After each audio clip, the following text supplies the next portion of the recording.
Shalom Vraha, hoje eu quero conversar com você nesse vídeo sobre o porquê que existe o judaísmo reformista, qual é a diferença dele para o judaísmo original ortodoxo, por que que existem vertentes, por que que existem tantas diferenças no judaísmo, por que que a gente gosta tanto de ser teimoso. Nós somos chamados o povo teimoso, o povo da dura cerviz, como Hashem chama durante o deserto. A gente vai entender nessa aula de uma forma muito respeitosa e com amor ao próximo, qual é a diferença entre ambos e por que que o judaísmo ortodoxo, ele é um milenar e ele tem essa história de base de tanto tempo, com tanto engajamento e de forma tão enraizada. 3.300 anos atrás, com precedente de Avraham, Yitzhak, Yaakov, Adam, Arishon, Noé, Noah, tudo, 3.300 anos atrás, Hashem deu a Torá no Monte Sinai.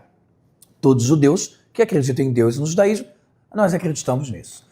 Nós temos dados arqueológicos sobre a história do povo judeu, sobre a saída do Egito, sobre a passagem pelo Mar Vermelho e muito mais. Mas a gente não precisa de provas arqueológicas. Que bom que elas existem. A gente acredita em Deus porque a gente acredita numa lógica. Existe uma criação, existe um criador. Existe uma criatura, existe uma sabedoria de Deus que foi colocada nela. Existe uma criação, existe uma intenção. Existe uma intenção em criar o mundo, existe um propósito para ele. E o propósito dele é servir a Deus, tikkun olam, consertar o mundo, melhorar como ser humano, ter uma alma mais elevada, não precisar reencarnar várias vezes. E vai, e aí tem a entrega da Torá. O judaísmo ortodoxo, ele sempre existiu. O que é o judaísmo ortodoxo? Esse é um nome meio feio para hoje em dia. Ortodoxo seria uma pessoa travada, quadradona, dente trincado. E a ideia não é essa. O judaísmo ortodoxo significa o judaísmo que sempre existiu. A gente só começou a chamar o nome ortodoxo quando há 200 anos atrás começou o reformismo. Não precisaria dar o nome ao judaísmo de ortodoxo se não tivessem criado humanamente do zero a ideia reformista. O judaísmo, ele tem divergências. Divergências de opiniões dentro da lei judaica, dentro daquele script, sem fugir. Por exemplo, eu acredito na Torá, mas Shabat e Kasher eu não acredito. Você tem o direito de não acreditar, é o teu livre-arbítrio. Mas se você acredita que a Torá é divina, que Deus é o Criador, ele entregou a Torá, não tem como você dizer Shabat é mentira. Livre-arbítrio todo mundo tem para dizer isso, mas foge a razão, né? Matemática para mim é verdade, mas 2 mais 2 não são 4. Mas 2 é o número real? É. Mas nessa conta específica eu não acredito. Você foge à lógica. Você fala algo que se torna um pouco insano. E aí tem a ver com a crença de cada um, com a fé de cada um. 1800, nós tivemos um problema muito grande. Nós não tivemos mais rabinos sefaradi, ashkenazi, racídico, iemenita, marroquino, onde divergem dentro do mesmo escopo. Aonde tem costumes diferentes. Não. Fomos para um patamar muito complexo. Existia um cara chamado Moses Mendelssohn. Em 1729, ele nasceu, se não me engano, ele faleceu em 1789, aí com toda a ideia iluminista, toda a ideia da filosofia da Europa, pessoas acreditando menos em Deus, se considerando mais independentes. Ele falou, caramba, a gente precisa mudar o judaísmo, porque a gente não está integrado na Alemanha, a gente não está integrado com os não-judeus, a gente não está integrado com os cristãos. Veja que a intenção já foi complexa. Quer dizer, a vontade de se integrar com o próximo, ela é boa, mas veja que o primeiro plano de ação já foi um fracasso. Eu vou tentar me integrar mais com cristãos no sentido de botar a minha religião parecida com a dele. Você vai ver o quanto isso deu errado. Uma coisa é ame o diferente, respeite o diferente, se emancipe no mundo, respeite o próximo. Todo mundo acredita nisso, a Torá também. Outra coisa é como a gente pode ficar mais parecido com aquela outra religião para as pessoas pararem de encher meu saco. Isso é fracasso. E aí, 1801, veio um cara chamado Israel Jacobson. Israel Jacobson era um negociante da Alemanha, um empresário, leigo em judaísmo, isso nenhum reformista vai te refutar, vai falar a verdade, era leigo, não era rabino, não estudava a Torá, e ele decidiu, olha que autoconfiança, bora mudar o judaísmo, partiu mudanças. E aí ele começou a falar coisas como, quem disse que a Torá é divina? Não precisa ser divina. Quem disse que a gente precisa ser uma nação ligada mais com Israel? Não precisa mais ser ligado com Israel. Pessoal, eu sei que é chocante, mas você pode abrir agora um Google acadêmico, trabalhos, depois que eu vou dizer para vocês nomes, e vocês vão ficar em choque junto comigo. Quem disse que Deus existe? Quem disse que a gente ainda tem que estar ligado a Israel? Não precisa mais de sionismo. Para que hebraico? Vamos botar as rezas em alemão. Para que sinagoga? Vamos criar sinagogas com cara de igreja. Vamos se parecer mais com os cristãos, em detalhes de como eles vivem. A gente tem que ser só judeu em casa. Fora você é um cidadão, você é um alemão, você é um homem culto. Ou seja, era o assassinato do judaísmo de forma assustadora. Em seguida de Israel Jacobson, 1801, veio um cara chamado Abraham Geiger. Abraham Geiger, um judeu, que se denominava rabino, e foi pior ainda. Ele disse frases como, preste atenção na frase, a gente acredita em Deus no judaísmo, mas as leis judaicas não precisam ser mais obrigatórias. A gente só precisa seguir leis éticas e morais. Número 2. Quem é aquele que vai poder definir o novo reformismo? Perguntavam muito para ele isso. E ele falou, todo aquele que sente que tem o divino dentro dele pode definir o que é o novo judaísmo. Eu vou falar essa frase de novo para você refletir e ver quanto a partir de agora, desse momento da história, tudo se torna relativo e o tudo vira nada, rapidamente. Ou seja, evapora seu judaísmo da noite para o dia. Preste atenção nessa frase. Todo aquele que sente, meu Deus do céu, sente que tem o divino dentro dele, pode definir o que é o novo judaísmo. Ou seja, carta branca para todo mundo fazer o que quiser e todo mundo tentar agora decidir por Deus o que é o judaísmo. Eu não tento me anular mais para Deus, eu não tento entender Deus, eu tento fazer Deus se adaptar à minha visão assimilada com a cabeça cristã, com o medo de antissemitismo, para eu tentar sobreviver. Ou seja, eu mudo a realidade que é a Torá, obrigo Deus a se adaptar à minha nova forma de pensar daquela época, que já mudou, já não estamos mais em 1800, e aí o judaísmo se evapora.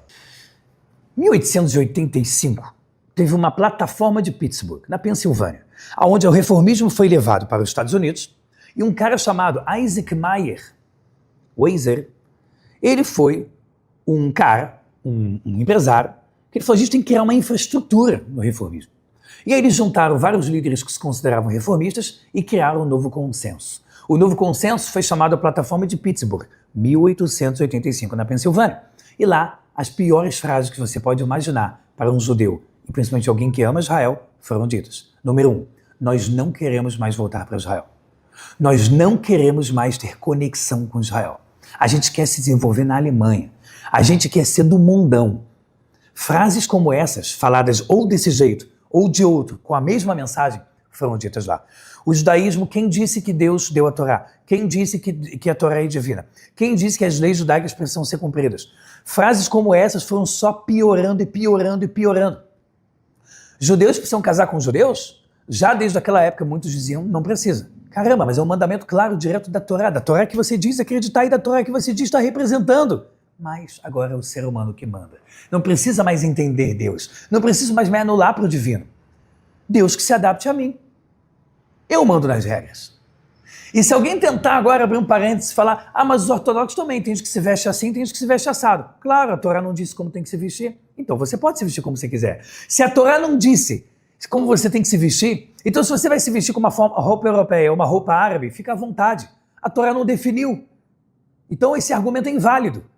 Se a pessoa tem a peiot, que é o cabelo que vem até o lado da costeleta, curtinho, ou a pessoa quer aumentar e fazer aquele famoso peiot longa, opção. A Torá não disse que é proibido deixar a peiot longa. Já que ela não deixou claro e deixou em aberto, aí sim você fica à vontade de fazer o que você quiser.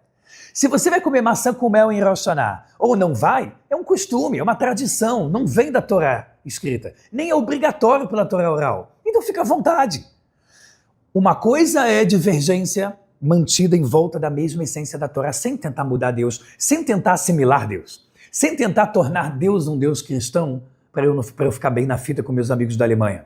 Uma coisa é mudar a Torá toda, outra coisa é costumes naturais com tradição. Pessoal, a coisa só foi piorando. A coisa só foi piorando. O hebraico foi retirado das rezas. A ideia de voltar para Israel acabou.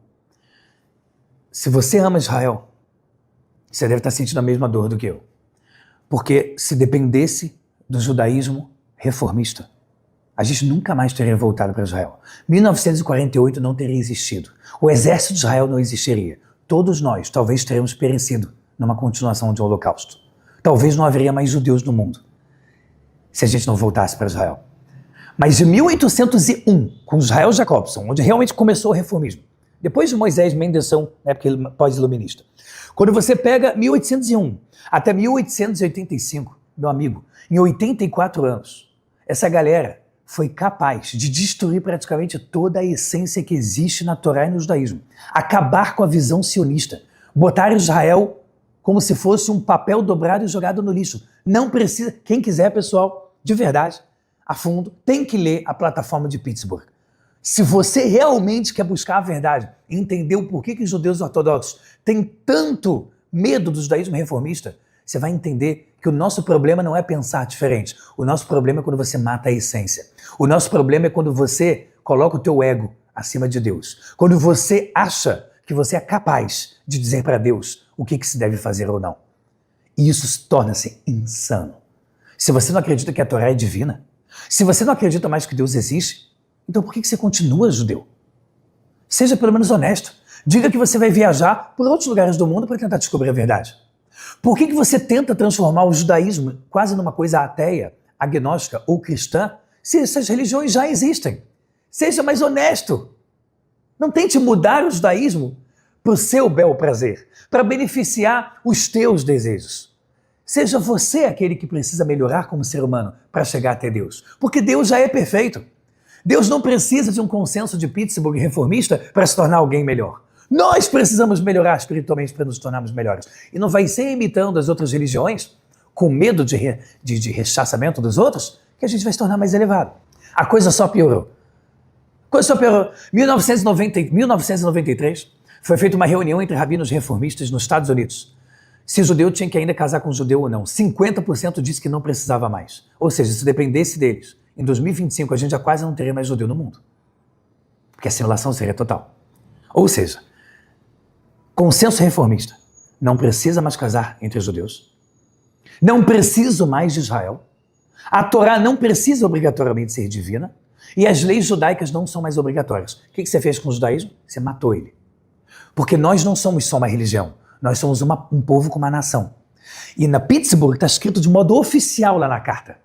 Nós não somos mais um povo e uma nação. Nós somos a partir de agora só uma religião. Isso é uma facada no coração do judaísmo. Porque nós somos sim um povo. Nós somos sim uma religião e nós somos uma nação com muito orgulho, extremamente sionista. A gente ama Israel. O judeu ama Israel. O judaísmo é apaixonado por Israel. Toda a reza fala de Jerusalém e Israel. Se você esquecer de Jerusalém, eu falo isso arrepiado, emocionado e revoltado ao mesmo tempo. Olha o que está escrito no Salmo do rei Davi. Se eu esquecer de você, Jerusalém, esquece a minha destra, faz a minha língua colar no palato para eu nunca mais falar. Se eu não lembrar de Jerusalém e não colocar ela acima de todas as minhas alegrias. Essa é uma frase dita por todo judeu no dia do casamento, para dizer que até no dia do casamento, Jerusalém está acima. E você vai lá e diz, não precisa mais de Israel? Você vai lá e diz, não precisa mais de Jerusalém na minha vida? Porque tá bom aqui na Alemanha? Olha o que aconteceu em quase 200 anos de reformismo. Hoje em dia, judeus reformistas conseguiram fazer o prefeito de Nova York se tornar prefeito, Zohar Mamdani, muçulmano anti-Israel que fala que a intifada global tem que acontecer.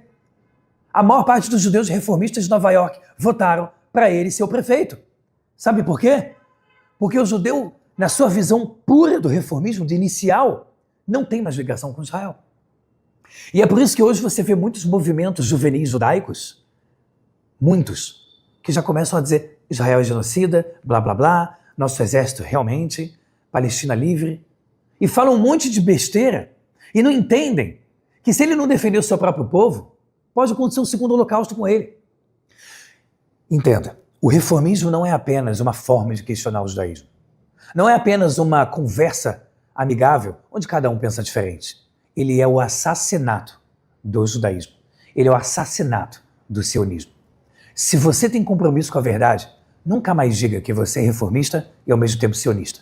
Seja pelo menos honesto. E diga que assim como nos congressos sionistas da Europa, reformista, diziam que Israel poderia ser feito na Uganda, acredite se quiser, ou na Patagônia da Argentina, diga também hoje que você é reformista e você não está mais nem aí para Israel, que você quer viajar apenas para a Patagônia.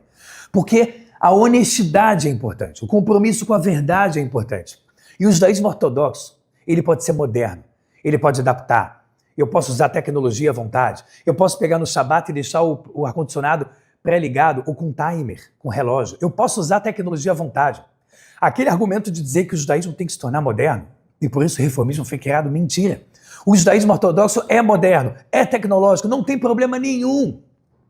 Um dos maiores institutos de religião e ciência do mundo se chama Tzomet Gush, que é um lugar que tem em Israel, onde PhDs, pessoas extremamente inteligentes, ficam unindo a Torá com a ciência, para que você possa ter uma vida leve, agradável, adaptável, moderna, mas sem assassinar a essência do judaísmo. Eu espero que agora você me entenda de que quando os judeus ortodoxos ficam muito magoados com a existência do reformismo, não é porque eu quero que todo mundo pense igual a mim, porque dentro do próprio judaísmo ortodoxo existem 100 opiniões diferentes, mas sem matar o judaísmo, sem fugir da essência, sem dizer que Israel não é mais importante. Isso é insano. Que você possa ter aprendido muitas coisas nessa aula, que você possa refletir, manda para os seus amigos, manda para os seus colegas judeus e não judeus. Vai Torá, tudo de bom e até a próxima!